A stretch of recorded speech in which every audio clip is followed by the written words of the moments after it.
L'âme peut être passive, mais ce n'est là qu'une autre forme de la vie de l'âme. Il y a la faible passivité de l'âme qui permet à Satan de jouer simplement et facilement avec ceux qui sont en cause, ou qui signifie que puisqu'ils sont entièrement négatifs, ils n'ont aucune valeur et que tôt ou tard il pourra les dépouiller de leur simple état de confiance en leur donnant un complexe d'infériorité. D'autre part, il y a cette passivité plus positive si nous pouvons associer ces deux termes. C'est celle qui rend délibérément la pensée et la volonté négative de sorte qu'un état de médium se crée. Il n'est pas nécessaire de dire quels en seront les résultats dans le sens de la séduction. Lorsque tout est dit au sujet du danger, de la vie de l'âme comme telle, il nous faut reconnaître que la fin en est la mort. Elle fait du mal dans la pensée, dans les nerfs, dans la vie spirituelle, dans l'œuvre de Dieu.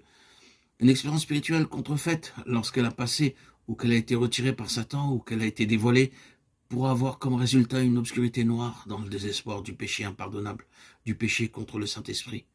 Les coups de maître de Satan, dont toute son œuvre de séduction, car ici même l'efficacité entière du sang de Christ n'a plus sa vertu pour la foi de ceux qui sont en cause.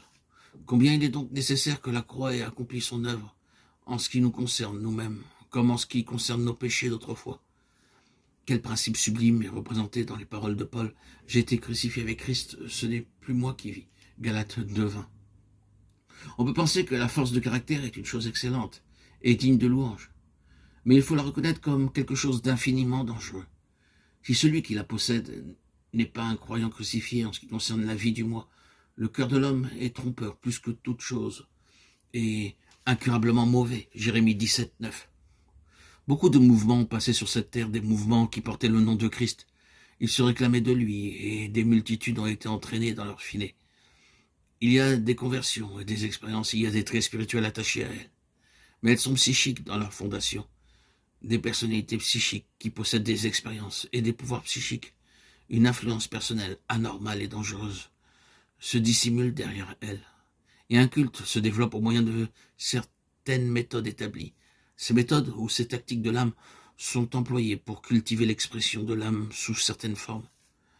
Cela peut être une forme religieuse, de psychothérapie ou de psychanalyse, et cela crée des effets remarquables chez ceux qui y répondent.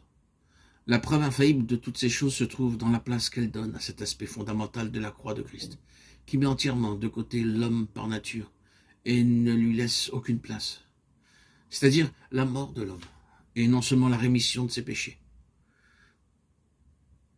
Appliquons cette vérité dans de tels mouvements et ils s'effondreront et cesseront d'être populaires. C'est une question de très grande importance que de pouvoir faire la distinction entre ce que nous venons de mentionner et l'intelligence spirituelle.